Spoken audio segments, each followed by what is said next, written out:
Friends, কেমন আছো সবাই? আশা করি সবাই খুব ভালো আছো। তো আজকে আমি পুজো ব্লগ শেয়ার করব। হ্যাঁ, তারাপীঠ থেকে আনা মায়ের মূর্তিতে প্রত্যেক অমাবস্যার মতনই এবারও অমাবস্যাতে পুজো হচ্ছে। প্রতিবারের মতনই এবারও অমাবস্যার একটা ছোট্ট ব্লগ শেয়ার করছি। তো বন্ধুরা, শেষ পর্যন্ত দেখতে থাকো ভিডিওটা, আর ভালো লাগলে লাইক, কমেন্ট, শেয়ার, সাবস্ক্রাইব করতে ভুলো না। সকাল থেকেই শুরু হয়ে গিয়েছে মায়ের পুজো অনুষ্ঠানের সমস্ত কাজ। ইতিমধ্যে পুজো শুরু হয়ে গিয়েছে।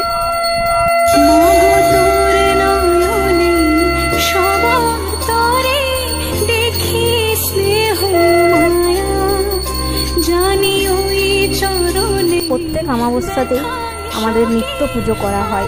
কালী পুজোর সময় বড় করে মায়ের বাড়িতেই পুজো করা হয়। আমার বাড়ির তারা মায়ের পুজো বাবাই করে। কালী পুজোর সময় এবং প্রত্যেক অমাবস্যাতে সমস্ত আচার আচরণ নিয়ম সূচি মেনেই পুজো করা হয়। মাকে ভোগ নিবেদন করা হয়।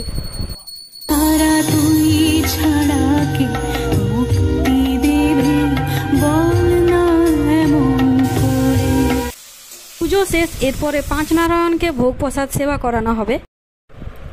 এরপর মাকে ভোগ নিবেদন করা হবে। তার জন্য ভোগ রান্নার সমস্ত আয়োজন শুরু হয়ে গিয়েছে।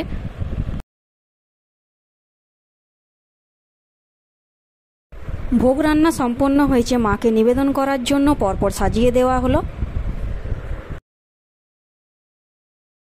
পুজোর পরে মায়ের মূর্তিতে এক আলাদাই প্রতিচ্ছবি ফুটে ওঠে, যেন মনে হয় মা আমাদের সাথেই আছে, অদৃশ্যভাবে আবির্ভাব হচ্ছেন। ঠাকুরকে এবার ভোগ নিবেদন করা হবে, পরপর সাজিয়ে দেওয়া হচ্ছে।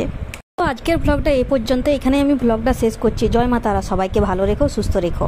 অমাবস্যাতে তারা মায়ের এই ব্লগ ভিডিওটা যদি ভালো লেগে থাকে তাহলে please like, comment, share, subscribe করে দিও। আর জয় মা তারা কমেন্টে লিখতে ভুলো না কিন্তু।